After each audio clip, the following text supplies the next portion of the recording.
अस्सलाम वालेकुम। Welcome back to my YouTube channel. आज मैं अपने चैनल पर आप लोगों के साथ बहुत ही मज़ेदार से चिकन के कबाब, जिसे हम सीख कबाब भी कह सकते हैं, बनाने जा रहे हैं। रेसिपी को एंड तक देखिएगा, स्टेप बाय स्टेप फॉलो कीजिएगा तो ये मज़ेदार से कबाब आप भी अपने घर में तैयार कर लेंगे। अच्छा, इस कबाब में जो एक ख़ास मसाला तैयार किया है उसकी रेसिपी मेरे चैनल पे मौजूद है। आप वहाँ से जाके उसकी रेसिपी को फॉलो कर सकते हैं और इस कबाब के मसाले में ऐड कर सकते हैं। अगर आपको नहीं करना है तो फिर आप यहाँ पर सीपी ब्रांड का सीख कबाब मसाला ऐड कर सकते हैं। चैनल पे नए हैं और अगर अब तक सब्सक्राइब नहीं किया है चैनल को सब्सक्राइब कर दें, साथ साथ बेल का आइकन भी प्रेस कर दें।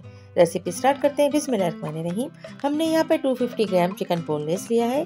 इसके अलावा हमने 2 पीस फैट्स के लिए हैं, 1 स्लाइस हमने लिया है।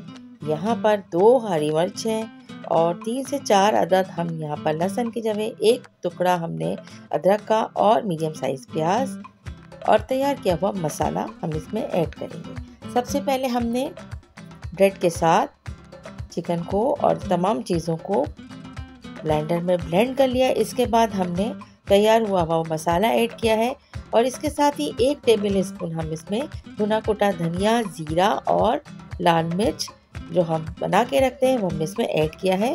सॉल्ट हम इसमें यहाँ पर फिलहाल हाफ टी स्पून ऐड करेंगे और इसे अच्छी तरह से मिक्स कर लेंगे।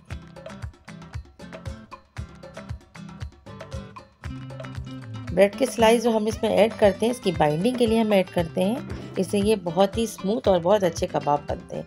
अच्छा, यहाँ स्पाइस मुझे थोड़ा कम लग रहा था तो मैंने यहाँ पर 1 टीस्पून स्पाइस और ऐड किए हैं, मतलब तैयार मसाला। उसका लिंक आपको डिस्क्रिप्शन बॉक्स में मैं शेयर कर दूँगी। बहुत अच्छी तरीके से तकरीबन हम 1 मिनट तक इस मसाले को मिक्स करेंगे। इसके बाद इसको एक पेंसिल की मदद से हम शेप दे लेंगे। तमाम कबाबों को हम इस तरह से तैयार करेंगे।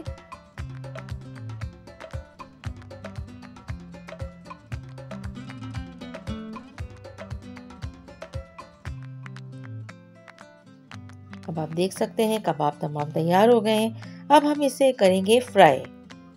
फ्राई करने के लिए हमने यहाँ पे लिया है एक सॉस पैन। इसके अंदर हमने तकरीबन 2 से 3 टेबल स्पून ऑयल ऐड किया है और अब हम इसे लाइट सा ब्राउन कर लेंगे। अच्छा, मुझे क्योंकि ये स्टोर करना है फ्रीज़र में तो इसलिए मैं इसको फुल फ्राई नहीं करूँगी। इसको हल्का सा बस फ्राई करने के बाद और मैं इसे पैन से निकालूंगी और इसके बाद हम क्या करते हैं, इसमें स्मोक देंगे। स्मोक देने के लिए मैं एक कोयले को ऑलरेडी चूल्हे पर रख चुकी हूँ। इस तरह से बस हर साइड से इसका कलर चेंज होने पर हम इसे टर्न कर लेंगे।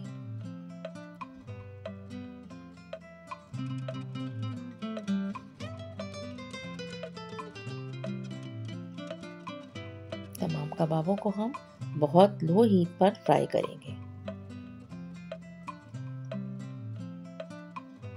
ये बिल्कुल भी ब्रेक नहीं होते, इसलिए कि हम इसे देख रहे हैं आप जिस तरह से हम इसे फ्राई कर रहे हैं ये बिल्कुल भी टूट नहीं रहे और बहुत आराम से फ्राई हो रहे हैं। अच्छा, अब इसे हम एक एक करके निकालते जाएंगे क्योंकि हमें जितना इसको फ्राई करना था उतना हमने इसको कर लिया है।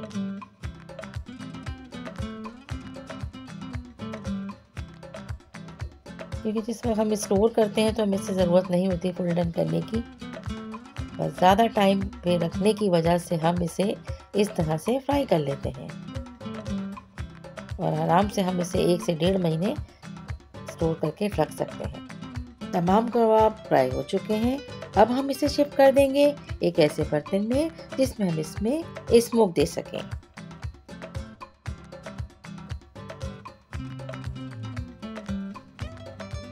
तरह से हम बीच में एक सेंटर में थोड़ी सी जगह सेट करेंगे ताकि हम इसे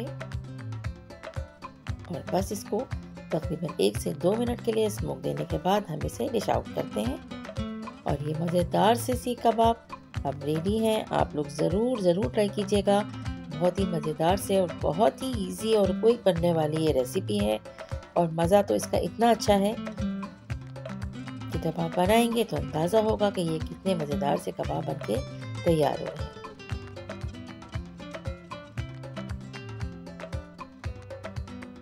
और मैं ये कह सकती हूँ कि हम जो बाज़ार से खाते हैं, रेस्टोरेंट से खाते हैं, उससे कई ज़्यादा बढ़ के इसका टेस्ट है। बस मसालों की क्वांटिटी आप उस हिसाब से रखिएगा जितना आप इसमें चिकन इस्तेमाल कर रहे हैं। रेसिपी अगर पसंद आई है तो उसको ज़्यादा से ज़्यादा लाइक करें, शेयर करें और अगर चैनल को सब्सक्राइब नहीं किया है तो चैनल को भी सब्सक्राइब कर दें। Thanks for watching.